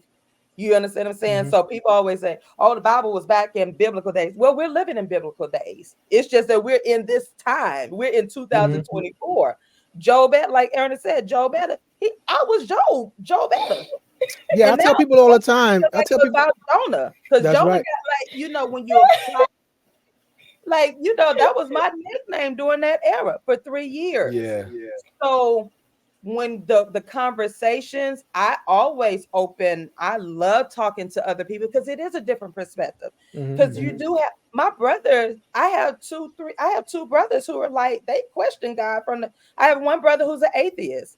Me and Chef, he doesn't understand my faith, but he knows when he got with me, my faith, I am, listen, and he trusts me enough to know that whomever I'm believing in is for the best of both of us, because he does have questions. He was church hurt. So his whole thing, you gone with that guy. One time he was like, oh, you and your God? I said, yes, me and my God. What now? What? My God. How about that? But instead of me coming down on my family members or whatever, I open the conversation and I have that conversation. It's like, tell me, let me know, because I believe, this is just me, I believe everybody on this earth wants the same thing. It's that peace. It's that love. It's that moving forward. You know what I'm saying? And it's going to take us different avenues, different roads to get to there, because when I do talk to the average person, they just want to be happy. They want to live a peaceful life or whatever. And we do have those different avenues. So you're right. I think it is, imperative that we do listen to each other and not try to, but your mature Christian faith walker is going to do that. It requires you. I think a mature Christian knows that requirement for you to listen to other people is a requirement. It is definitely a requirement. It's in the Bible. And I think that the Bible, we're living the Bible today. I tell people all the time, man, listen, the Bible is an incredible, read the Bible. You know what I mean? I tell a Christian to read the Bible. Read the Bible. It is I love the Bible. It is some great inspiring stories there. There is some stories that you can relate to. There's some hurt that you can relate to. There is some pain in there that you can relate to. Read the Bible. I tell a Christian, read the Bible. Read the Bible. Jesus even flipped over tables. He wasn't no punk. Exactly. Like Ernest said, he was up on the cross. Do you think he was like, yo, exactly, all these people, you want me to die? Like, literally, when you ask people, how many would you sacrifice your own child to put up on the cross? None of us. He's like, wait a minute. These Negroes or whomever crucified me. You want me to what? Like, he done flipped over tables. You right here in my face doing dirt. You want to eat with me? You want to sit? Hit the homeboy, sitting right next to him at the dinner table. Right. Really? And then to Sean, at the very end, some of his last words was, forgive them, for they know not what they do. So even after being hurt, even after being beaten, even after being sacrificed, at the end, he said, you know what? Still forgive them. They don't know. You know what I'm saying? And I love what you guys were saying, Tashawn. One of the things I'm grateful that you said is the mature Christian, because there's so many people that carry that flag that say, I'm a Christian. They carry the flag, they wear the t-shirts, they get the free t-shirts. You know what I'm saying? But then when they're like, okay, are you really? Are you a mature? And I always say, are you a practicing Christian? Yeah, come on now.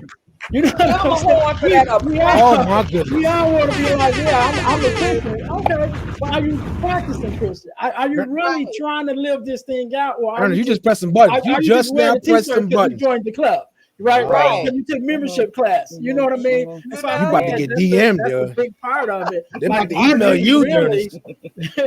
They about to Are hit you you up, really Ernest. You doing done pressed that what you buttons, said? man. You know, are you really living That's what right. you said that yeah, you are? Are you really being a representation of what you said? That's And right. then that's an kind of going back to absolutely something that you said earlier, when as far as people trying to look at forgiveness and take it away from the church, you know, like separated from the church.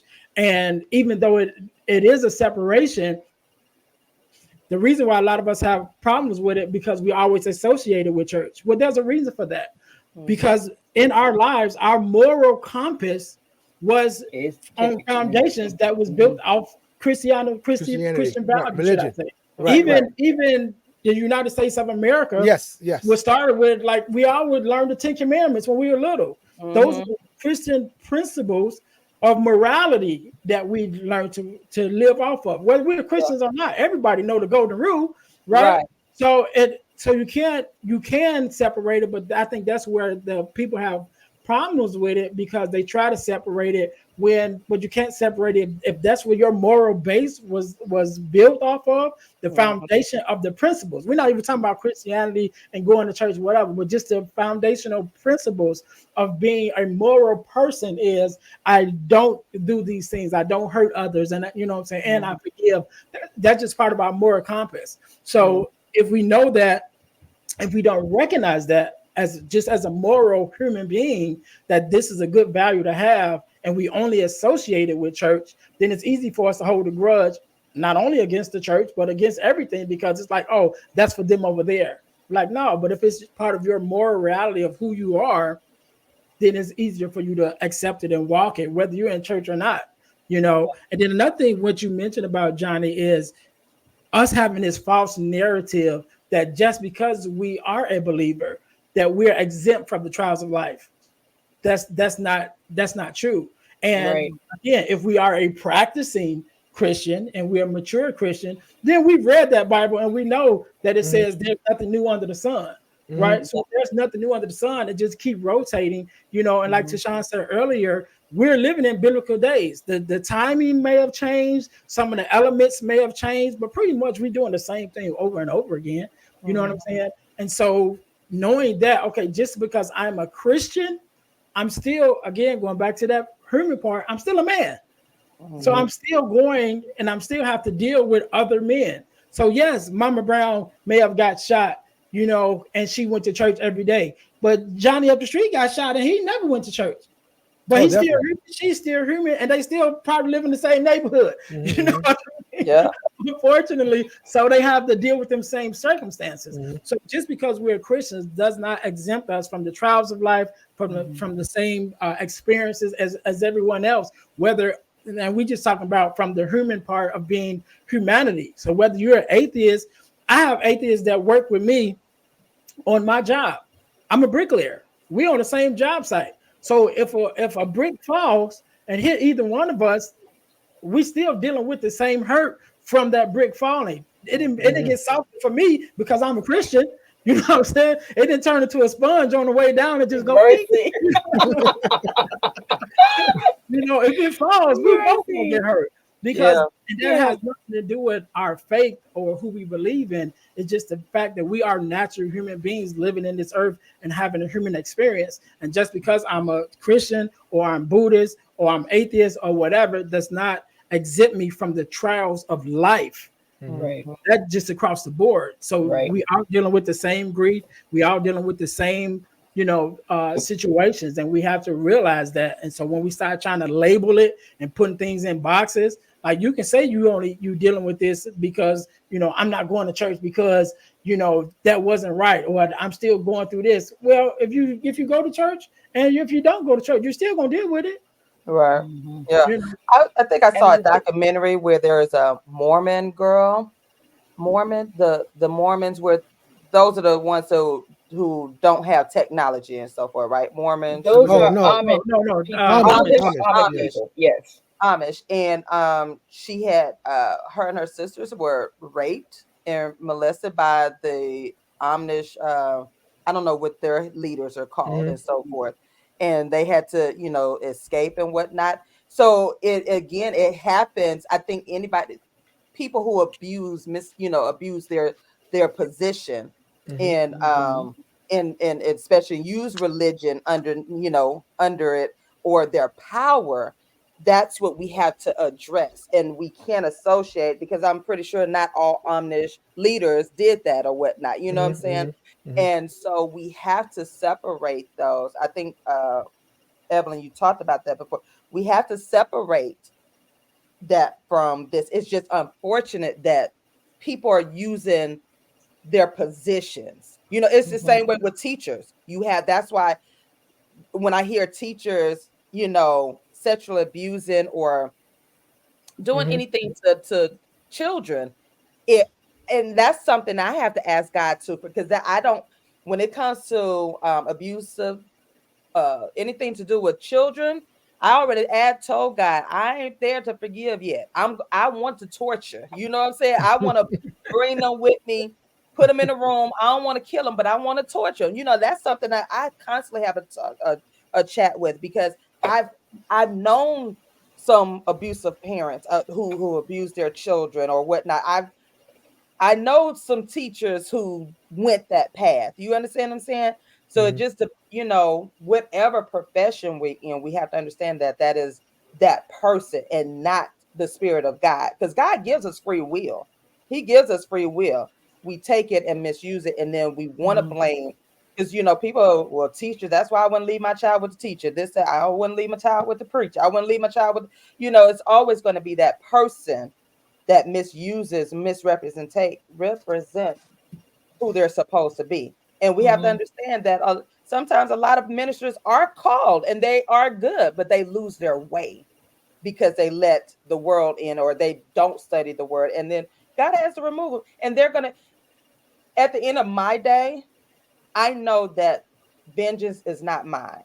And I know that they're going to suffer. It's not going to be on my watch. It's not going to be on my timing. I can't sit here and wait for the bad to happen.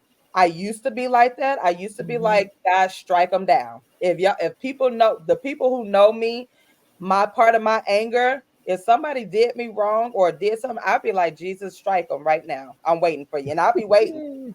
I'll be waiting. I'd be like, it's a whole month and they still walking around. What's going on, God? What's going on? It's a whole year later. I strike. What is going down? When are you going to strike them down? But I had to repent and ask God for forgiveness on that. And vengeance is not mine. So when people, and I get it, I've been hurt. But when I tell you that forgiveness, the power of forgiveness has released me. I don't carry what they did to me. I don't.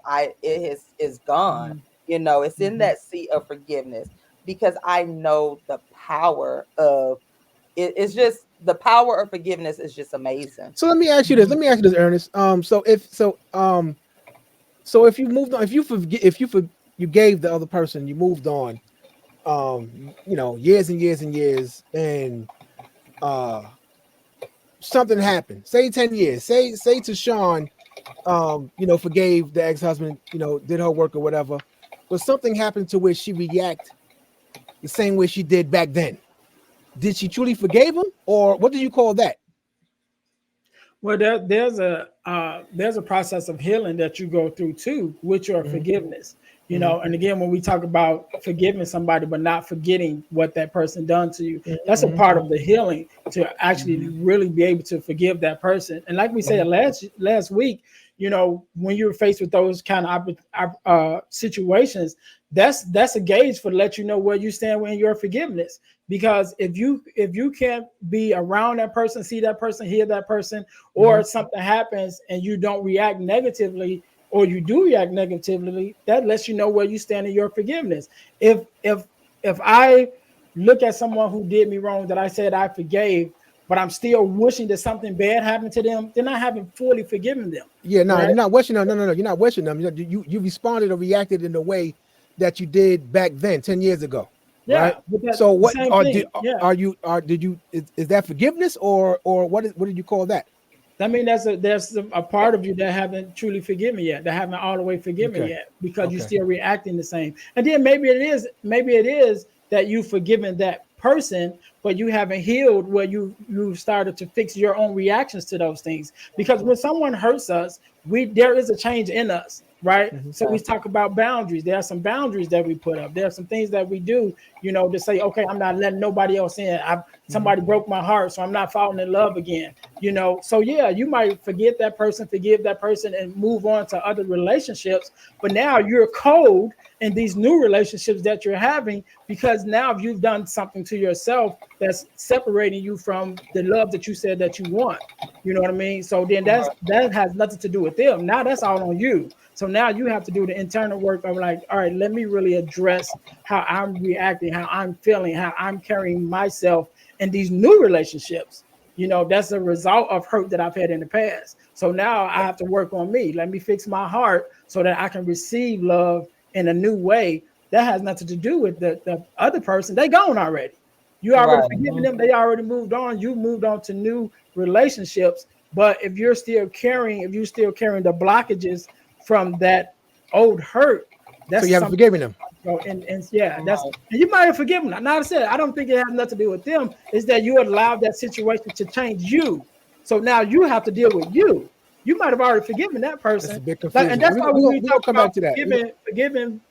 forgiveness is for you to let go of what that person did. Right. So Right. now I done forgave them, I've let them go, but I still got to deal with me. Right. So I Right. still got to deal with the hurt of it, or the response to it that I'm carrying with myself. I still have to Mhm. forgive that, right? So Right. even to Tom talked about someone being abused, there are people that was molested when they were children, and now they're adults, and even though they have no connection with that person and don't see that person, probably haven't seen that person since they were children, that trauma of that still affects the relationships that they're having today. But that ain't got nothing to do with that person that did that. It has to do with how you're carrying and how you're healing yourself today. So there's a healing that you must go to deal with the things that happen in your life. And once you heal from that, then you can move forward personally to move forward. But that don't have nothing to do with forgiving the person that did it. It just means that there was some residue that was left on you that you gotta wash off. You gotta do what you need to do to heal yourself. Right. Mm. Hold that thought. Our last commercial break. Chelsea Speaks, owner of Women Are Dope. Visit www.womenaredope.com. Latressa A. Crawford, executive life coach and speaker. Visit her IG at the_real_Latressa. Trinette L. Collier Green, owner of TLC Coaching, certified relationship coach. Visit her at www.IamTrinetteLCollier.com. Boy, listen here. I I just be have sitting back. I have a thought that I would like to add to the last part of the discussion. If Mhm. Have you honestly forgiven someone if your response to them at a later time is the same as what it would have been in the initial stages of forgiveness? Ernest made a great point that there may be some work that you still have to do if you are still responding in the same way. It may mean that, yes, you've accomplished some aspect of forgiveness, but it hasn't manifest to the full extent of what it could be. What I'd like to add to that is that that can also appear as unforgiveness when the root of the response really could stem from something else. Perfect Mhm. case on that point. Let's say, oh my God, why is abuse such a common topic, but people understand it? So yes, I let's understand it. let's Yeah. go Yeah. carefully with there. Let's say that you are a person who has been abused by somebody in your family. You're always going to see that person at the family gatherings. Hmm. And let's say also that you have forgiven them. Let's say that you said, okay, you what you did to me was wrong. People knew about it, they didn't care. I can't deal with any of that for my own personal growth and moving beyond this. I have to let all of that go. I have to release myself from seeing all of them punished for you hurting me, them knowing that you didn't do anything. I'm at the place where I've released myself from seeing them be punished and you for all of that. But here's what happens. 5 years later, 6, 7, 8 years later, we're at the family gathering, and now that person who has been forgiven is acting up in a different way. Let's say that it was a young woman who was molested and abused by a friend of the family, uncle, whoever. That person is still at the family functions. So while that abuser may not be physically employing those same methods of abuse, they're still angling at that person and still needling them and doing certain things that generate anger from a different place. Even if this older relative is not putting his hands on her and molesting her again, he's more in her business than he should be. Why are you single? Why haven't you gotten married? What are you doing? What is this? What is that? He's still doing things that wouldn't be right whether or not he had ever touched her. So when she responds in anger to those things, people can accuse her of not forgiving him because of their knowledge of the past. And I don't think those two things are the same. The response she had looked the same because people understand that, yes, this person did all these bad things. She said that she forgave them, but now he's saying all this and saying all that. And she popped off just like she did when it first came out that it happened. So, no, she didn't forgive them. No, that isn't the same situation. She has forgiven. In most cases, we're dealing with, for this example, there has been forgiveness. There is forgiveness of the abuser, of the enablers, and she is in a place to move on. That will never prevent that abuser from creating a different crime against her, from doing something else, trespassing against her personhood that she can have a legitimate reaction for and not be accused of being unforgiving. Yeah, and I agree with you. I agree with you for that, and I think that goes back to one of the things and one of the other misconceptions about forgiveness that we talked about before, which means even if you forgive this person, you still got to be around them, right? You still got to deal with them. That's where the boundaries come in because now I know you. I know what you do. I know your mindset. I know how you react. I know the kind of person that you are. So even though I've forgiven you, I'm going to put these boundaries in place to safeguard me from you. So yes, I forgive you, and yes, I'm still gonna show up at the family function. But no, we're not having a conversation. You're like, you know what I'm saying? Like I wave from a distance. I don't need to talk to you. You don't need to definitely don't need to be an arm reach of me. You know what I'm saying? Like those are the boundaries that I put in place to save myself or protect myself from you. So yes, I've forgiven you, but I'm not going to allow you to hurt me again. I'm not going to put myself in a position for you to hurt me, maybe in a different way, but I'm going to protect myself from that. So that's where those boundaries come in. So that's a misconception that just because you forgive someone, you give them full access back to you. No, you forgive them, but you deny access in certain ways, certain situations, because you have to protect yourself from being hurt again. And so that's that part of forgiveness that, people, one of them that people misunderstand. Like, yeah, I forgive you, but stay over there. What I mean? I forgive you, and what I'm saying, go do you. I don't wish no harm on you. Be happy over there. Just you can't come back over this way no more. Evelyn, in your opinion, what how do you know that you've forgiven somebody? In my opinion, one of the ways that you know that you've forgiven someone is that you don't look at them every time and see all of the vitriol and all of the anger and all of the hurt and all of the everything that you wanted them to suffer. That is not the first thing that comes to your mind when they cross your mind. It's a releasing yourself from the responsibility of seeing them punished. And when you've done that, you are, if not completely there, certainly on solid way in the path of forgiveness. If the person who, the example that we used last week and this week today also, if the person who molested your 7-year-old daughter is crossing the street and every car you see, you're not praying to speed up and run them down, you know that you're in the process of forgiving that person. And like James, like Ernest was saying, that doesn't mean that you can let him babysit the baby girl. That's not where that goes. But it's just your personal experience with those emotions, that anger, that hatred. Even if what they did was wrong, everybody knows what they did was wrong. There's no question about it. There's no justification. I can't do anything personally to make them see that.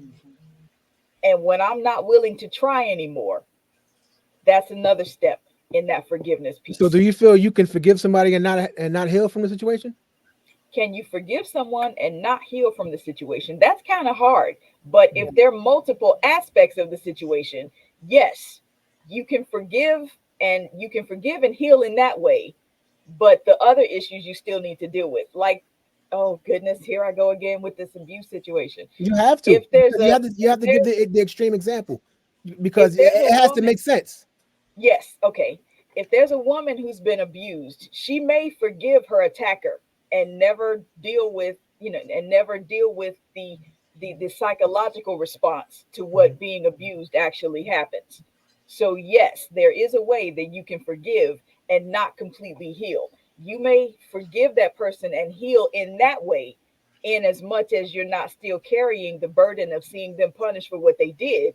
But here, your issues with relating to other people are impacted. Your trust has been broken and you haven't rebuilt it yet. Those intimate relationships that had been impacted by what they did are still areas where you need to do the work, even if you forgive the person who has created this trespass against you. Another example on that: if someone is physically shot, they can say, I forgive you for shooting me. I'm healed from the emotional place of that. That doesn't mean that I don't need physical therapy to relearn how to walk. That doesn't mean that I don't have to do with the physical response of what has happened in this trespass. So it is absolutely possible that you can forgive So healing, someone so and still healing, not completely heal. right? So Yeah. healing and forgiving somebody is two totally different things. Yes, they're Yeah. One has closely nothing to do with the other. related, but No, they are because that's, separate. remember, that's what I was saying when I forgave my ex-husband. I, in my mind, I'm like, okay, I forgave him. It's been 10 years or whatnot. But even though I was going through the healing, I healed from everything else in the process, he was still lingering because I hadn't totally forgiven him. And I wasn't finished because I didn't finish doing the work, which was that I had to do. There were some steps for me that I needed to take to completely heal from them. So I half stepped on the healing process. So I had to take accountability from me and say I have stepped, because some people told me what to do, but because I was trying to be grown, I went on and did what I was doing. And then guess what? Years later, it was still lingering. It My showed up. ex-husband was still Yeah. lingering. So if so 10 years later, if you forgave the person, you forgiven them, and then 10 years later you have a similar response as you did back then, is that a trigger or that you honestly forgave him? It was a It combination, depends. because again, I This is didn't where need the this is my resources. point. This is where it get tricky. This is why I say Well, it shouldn't be forgiveness is because, there. Whatever the hurt that they conflicted is mhm. theirs. It is But not my again, responsibility. right, it is your But responsibility to use the resources, and for that's why you're supposed to have a plan of action, because there's going to be a lot of stuff that's going to trigger you. yeah, You know no, what I I'm saying? get that. That's where the healing. That's where the Yeah, healing part comes in. That, but my right. saying, but to say that is it's part of the morale for me to forgive the other person, is it's which it has nothing to do, because it's not for me to it's not for me to carry that hurt, that pain But that you're they not inflicted on carrying that me. hurt. I have You, my responsibility is for me to heal from it, not to carry. but you're not carrying the hurt, though. That's just it. When you're forgiving, No, you're not. I'm carrying I'm carrying the forgiveness I have for the person. I'm carrying that. But you're I'm not. carrying that. That's the only way for me to not run him over, is to have that, is to carry that forgiveness for him. Now you That's the you only can way run for them me. over now. Oh, You can run okay. them I see. over. You I see can, what's happening. and this is that's part of that, the choice that you have. You can run them over. I had a choice. No, absolutely. I could have been in Rice Street if I had made that choice not to forgive. And that's real talk. Like there's a choice. So I chose to forgive him and heal. That you Or carry every day. I could have carried that on and said, listen, I'm going to make him pay for what he did. So I'm going to make him suffer. I'm going to make sure that he feels the same pain that I do. You see what I'm saying? And so that is a choice. So you don't have to carry it. So what for me, because I was trying to speed up my healing, I skipped some processes. I skipped some parts in my process and not really deal with it. So it came up in 10 years later or whatnot through the dreams or whatnot, because technically I did not forgive him all the way like I was supposed to. I didn't let it go. That's what it was. I was still holding on. That's why people say, oh, you can't forget. You can forgive and let it go. Of course, it's evident what he did. He has a whole child. But when I let it go off my shoulders, that's what I didn't do. So I had forgiven him, but I didn't let the situation go. And so that is what I was carrying. And that was what's weighing, that was what was the weight of me and on my shoulder, because I didn't let it go. I was still looking for that apology. I was still looking for him to be dealt with. And so I was carrying that. You see what I'm saying? So you can. So when you do see that person on the other side of the street, you can let it go. But you do have a choice. You can't take that chance and run them over. You see what I'm saying? And you can just have it justified in your own head. But we already know there may be a consequence of going to jail and then you doing all of this. So there is always a choice. And that's real talk, because you do have people out here that say, I don't care. Boom, boom. I'm going to blow his brains out, da, da, da, whatever, because he did what he did to me and my child or whatever. You see what I'm saying? But we don't have those processes and those in place. That healing is essential. We got to get the proper healing. I ain't talking about the healing from your girlfriends or your homeboys or whatever. You got to get some proper healing, and this is what happened. So listen, y'all, we part 3. What the hell? I know. Like, God, I love y'all. Like, we be in these conversations. We're gonna end up having a part 3, 4, 5, 6, 7. We're gonna have to come back and revisit it. And Jay Ernest, you know that you're always because this is part of TMR. This is what we do. We coming up and we have these insightful dialogue, this culture conversation. And this is what I love about us. And then on top of that, we're all respectful of each other, y'all. No doubt. Respectful. That is what I love about my. Stop, Johnny, because there you go. You know what? Just when I was forgiving you. Look at the fireworks, baby. Yeah. Wait a minute, where did that come from? Yeah, I don't know, baby, but hey, I'm fireworked out, baby. You know what? I can't stand you. Listen, real quick. Ernest, tell us what's going on coming up. I have the forgiveness workshop. Basically, by the time we end this, we got about an hour grace period, and then the forgiveness workshop start. You still got time to register. We'll put the link back in the comments for you guys. Outside of that, I got a couple of speaking engagements coming up, and working on some things. Working on some projects that I'm working on. Mentorship, male mentorship program I'm putting together right now. Also a podcast club I'm putting together to do with one of the schools out here in Chicago. So a couple of little things going on. But definitely I am wide open to this speaking and workshop thing that I'm on now. So make sure you guys no doubt. Just email me at info@dealhealfulfill.org. That's dealhealfulfill.org, because as you know, my mission is to help people to deal, heal, and fulfill, to deal with your problems, to heal from the pain, and to fulfill your purpose. And so you can find anything else about me there. Love it. Miss Evelyn Whitney. I am continuing my Sensible Sunday series, which is a weekly Facebook post that encourages conventional wisdom consideration to help people make better decisions in the simple ways that lead into the bigger life changes that they're looking for. And I am available on Facebook at Evelyn Whitney Books and Twitter and Instagram, Whitney Books, and I have a YouTube channel. Awesome. All right. DJ Johnny Prince. Yes, follow me at the Be Clear Alert podcast on YouTube. Be Clear Alert podcast. Got some dope shows coming up, so make sure y'all stay tuned. Listen, I love it. I love it. What you got coming on? What you got going on? Listen, follow all things relationship, all things the mail room on all platforms, the mail room 7671, and of course the 29 days of dancing. I don't have a video for either one, all three of y'all right here, including you, LaRon. I'm gonna need this. We on day 10. Last night I was a little ill, so I got to do 2 today. So y'all didn't see a video yesterday, but I need them. That's all I'm gonna say. Okay.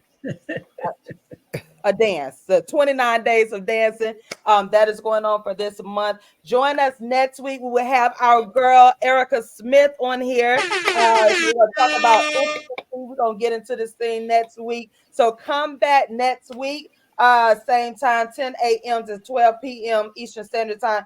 Like, listen, y'all, when I tell y'all TMR, man, I need my fur coat, because we're doing this thing, y'all. We are doing this thing. Thank y'all so much. What'd you say? Give me a top hat and a 3-piece with There the cane. Yes. You know what I'm saying? Listen, I love y'all so much. Thank y'all so much for joining us each and every Saturday. And to you all out there, thank y'all so much. Make sure you download that 101 TKO Radio app and follow us on YouTube. All right. Until next week, y'all. Peace. Bye.